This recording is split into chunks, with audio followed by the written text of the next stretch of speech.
That's win, baby. 4-3 over the Pittsburgh Pirates. Not a sexy win by any stretch of the imagination, but again, we're at the point of the season where I should say the point of the season because that's actually a bad way to put it because we are at the point of the season where you need your team to be playing some good baseball. You need them to heat up going into the postseason, going into October. So I shouldn't necessarily say that. That was probably a poor way of putting it. But you really do need the scrape wins right now to make sure you don't play in this wild card series. You want nothing to do with this.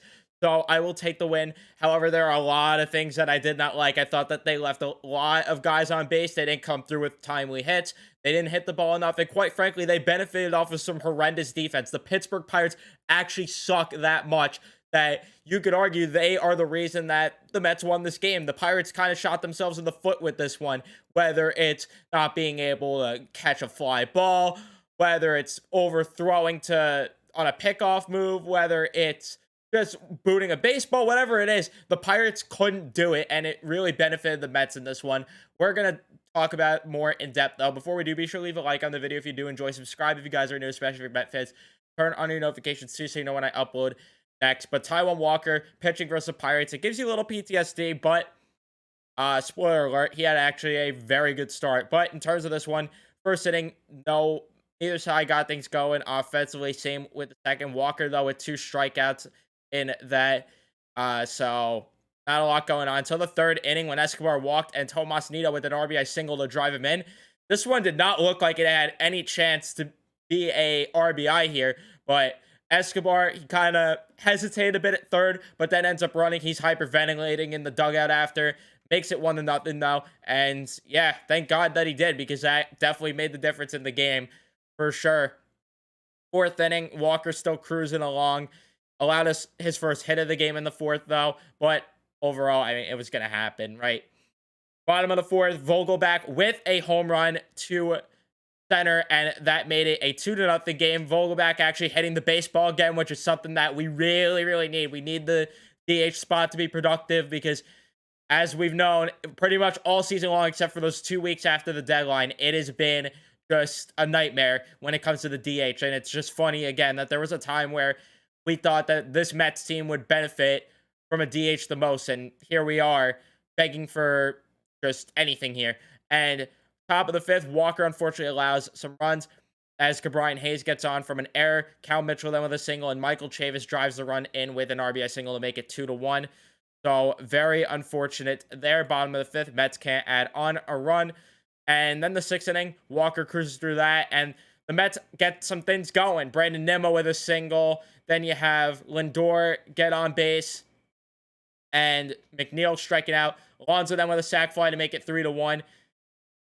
And Vogelback walked, and then gets hit by a pitch. Shocking, I know.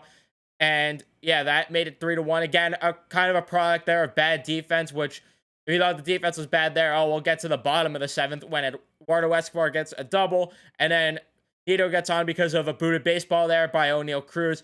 Nimmo then with an RBI single to make things 4-1.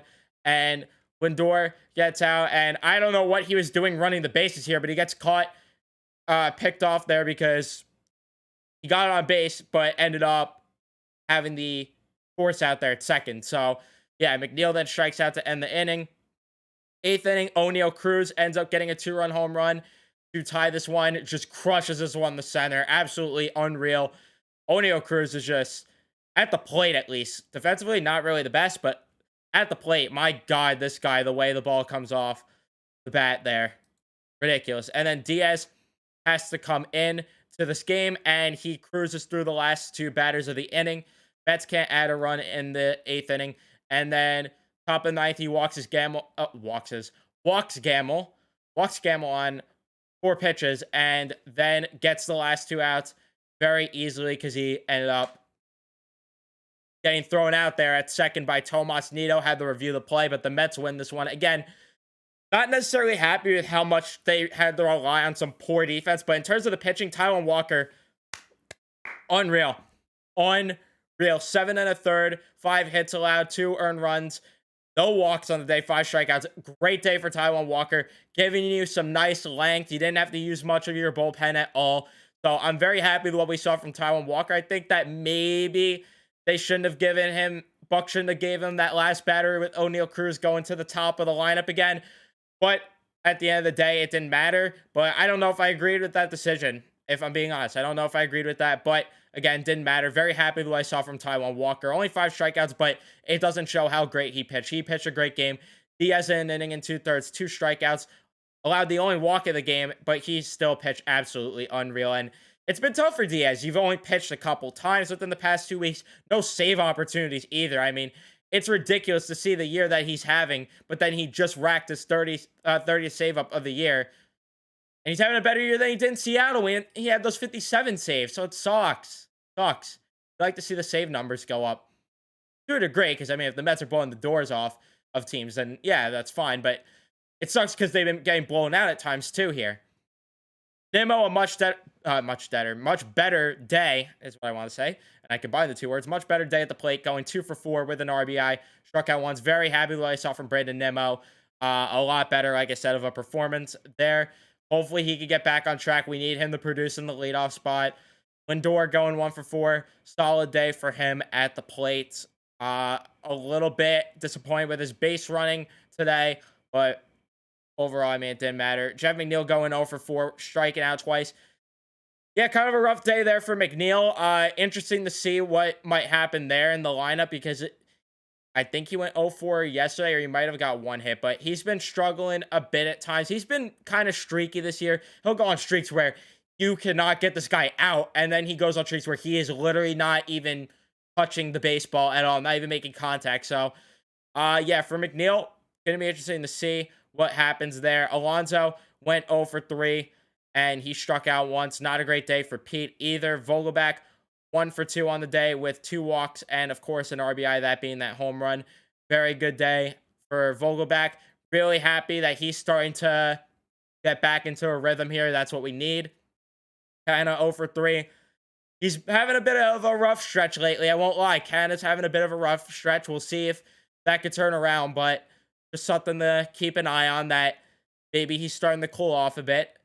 Guillorme went 1 for 4. Pretty decent day for him. I'll take a hit there.